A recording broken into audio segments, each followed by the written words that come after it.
Bonjour à tous, je suis très heureuse de vous retrouver pour ce nouvel épisode d'On passe à table. Cette semaine, on est rue Méry à Marseille et on va rencontrer Moad et Bastien qui vont nous présenter une recette du Marius Bar. Allez, on y va.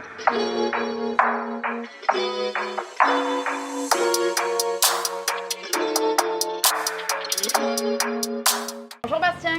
Bonjour. Qu'est-ce que vous allez nous préparer aujourd'hui? Alors aujourd'hui, on va vous préparer un crémeux de carottes cumin avec des carottes anciennes rôties ainsi que des Saint-Jacques. Donc ça va être super, et une crème de corail qu'on va récupérer parce qu'on est en plein mois de la Saint-Jacques. La carotte, tout pareil, donc produit de saison, local. Je vous embarque avec moi en cuisine. Allez, c'est parti.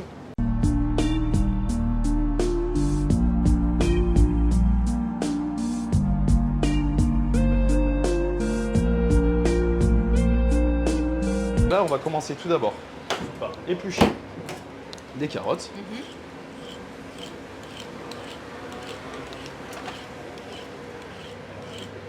Hop.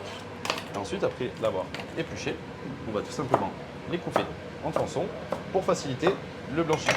Tronçon grossier. Tronçon grossier, c'est vraiment pour faciliter la cuisson. Et D'accord. ensuite, un peu de sel dans la cuisson. Et on envoie toujours démarrer à l'eau froide. Ok. Parce que du coup, ce qui est important pour le blanchiment des légumes, c'est tout ce qui pousse sous la terre, c'est départ eau froide. Tout ce qui pousse en dehors de la terre, c'est départ eau chaude. Ok. Voilà. En même temps, on peut envoyer les carottes anciennes qui seront rôties avec les carottes cumin. D'accord. Et celles-là, on les laisse en entière pour la cuisson. Et surtout, on garde bien la fan pour le côté esthétique à l'assiette. Et ça, on met avec les autres. On met avec les Ça autres. va être à peu Ok. près la même cuisson. La prochaine étape, ça va être de séparer le corail des Saint-Jacques afin de pouvoir faire notre crémeux de corail. Donc, hop, on Donc là, enlève. les Saint-Jacques, elles sont fraîches, on n'a pas besoin de Les les Saint-Jacques cuire, sont rien du fraîches, tout. il n'y a pas de congelé, elles viennent de l'Atlantique, France bien sûr, toujours, juste on sépare. Ok. Et on peut Tout le ça. faire au doigt. On le fait avec les doigts, ça se retire super facilement. Une fois qu'on a séparé nos coraux, on attaque à la brunoise de ciseler l'oignon. Donc, hop, Ok. hop, et ici. On a fait une brunoise. Hop, et là du coup c'est ciselé en Ok. petits cubes. Voilà. Et ensuite on va passer à la casserole. Très bien. Alors là, on fait suer les oignons. On va mettre l'ail juste un petit peu après pour éviter une petite couleur qui va nous faire brunir la sauce. Puis rajouter une petite couleur, un petit goût qui est désagréable. Ok. Donc on va mettre un petit bouquet de thym aussi en même temps. Quand tout ça sera sué, on rajoutera les coraux Oui. et on va faire un déglaçage avec le vin blanc. Ok. L'ail en purée qu'on prépare le matin. Ça, c'est une question de mise en place. En fait, on le met en purée pour que ça soit, que pour nos préparations, ça soit plus rapide. Éviter de le hacher minute à chaque préparation. D'accord. Donc c'est beaucoup plus. Mais à la maison, on peut mettre une goutte, On peut l'écraser mettre et une la goutte, mettre dedans. par contre, oui, bien écrasé et bien haché. D'accord. Et juste après ça, on rajoute les coraux. Pareil, on laisse bien suer. Ça prend un petit peu de temps pour une recette. On reste bien devant aussi. C'est un crémeux qui demande de la présence en fait. Il ne faut pas s'éloigner. C'est un petit peu comme un risotto en fait. D'accord. Toujours remuer, bien checker, voir que ça accroche pas.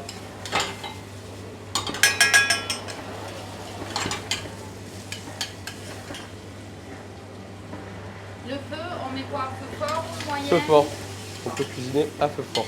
Et là, vous voyez, les coraux ils ont changé de couleur. Et là on déglace au vin blanc. Ok. Donc quand il commence à changer de couleur, Exactement. on met le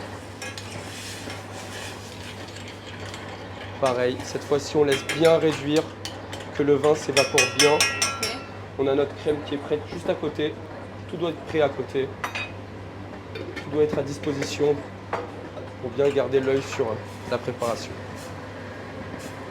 Là j'enlève le petit bouquet de thym pour pas que le goût soit trop prononcé.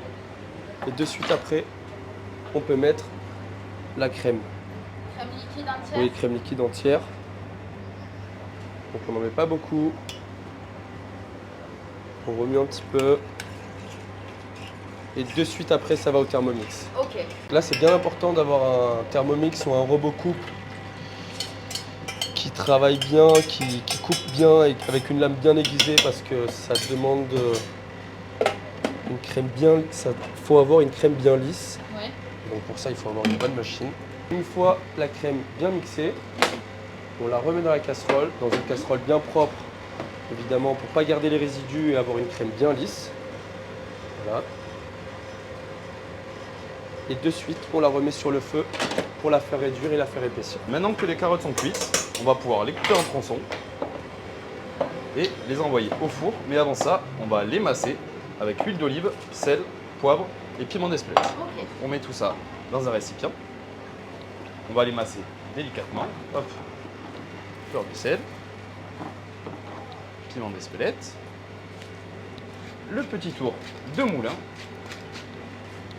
ainsi que l'huile d'olive. Bon, on est dans le sud, on est généreux avec l'huile d'olive et on va masser ça délicatement en essayant de garder les fans intacts parce que c'est ça qui va faire la beauté du plat aussi au moment du dressage. Et une fois que tout ça est bien massé, on peut l'envoyer au four.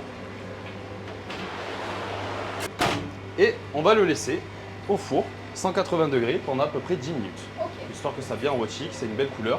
Et ensuite, on sera bon pour le sortir. Maintenant, on va vérifier la cuisson des carottes. Donc, je récupère une carotte. Et là, comme vous voyez, c'est fondant, ça passe à travers, c'est magnifique. Dès que Du le coup, couteau. dès que le couteau s'enfonce avec facilité, En entier. comme ceci, hop Ouais. là, voilà, C'est bon. c'est que c'est bon. Alors, pour le Thermomix, hop, on ajoute du coup les carottes. On va rajouter un tout petit peu d'eau de cuisson. Hop. Ensuite, on va saler, fleur de sel, hop. Toujours fleur de sel. Toujours fleur de sel, c'est le meilleur sel. C'est un sel qui n'a pas été raffiné, qui est brut. Hop, on rajoute un peu de crème et on finit avec une bonne dose de cumin.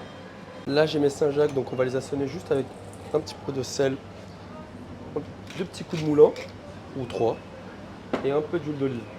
Là, c'est les Saint-Jacques où on a récupéré les coraux tout à l'heure. Exactement. On les met au frigo en Tout attendant. à fait. Et après, on peut les faire cuire. Donc sur un feu bien fort, on y met de l'huile de tournesol Oui. et on peut mettre nos Saint-Jacques délicatement. Hop, on peut retourner. Alors on a une belle couleur qui est bien saisie et le cœur il sera nacré. Alors pendant que les Saint-Jacques finissent de cuire, on va voir les carottes rôties. Hop.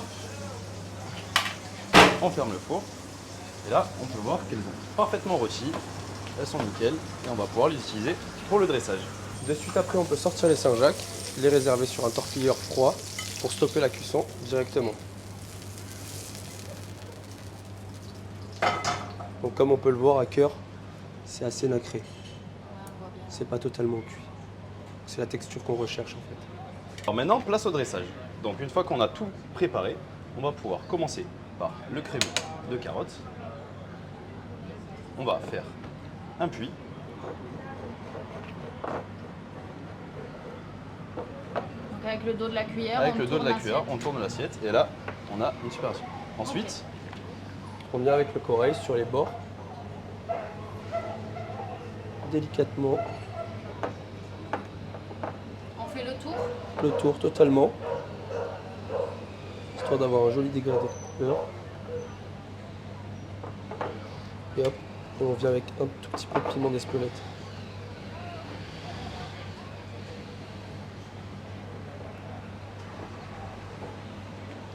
puis on procède avec les Saint-Jacques. Donc on va les poser délicatement sur l'assiette pour les mettre 3 points en triangle.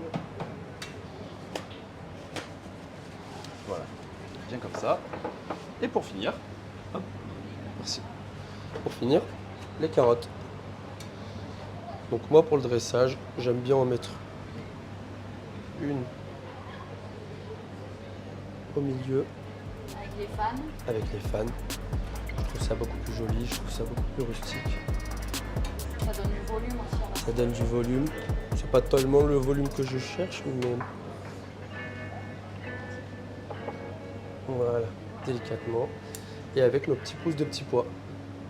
Donc ça, on le trouve où? Bastien, tu leur dis le secret ou pas? Alors, nous, on se fournit auprès de Wesh Grow, qui est donc une petite entreprise qui fait pousser soi-même les petites pousses. Donc, c'est sur rue de la République, à côté, juste à côté. Donc, ils sont en hydroponie, c'est 100% bio, sans pesticides, donc. Et ils ont une grande variété de petites pousses différentes. Et nous, on a choisi la pousses de petits pois parce que c'est celle qui nous convenait le plus au niveau du goût, au niveau du visuel. Donc, voilà, c'est ce qui nous plaît. Et à la fin, un petit coup de moulin à poivre.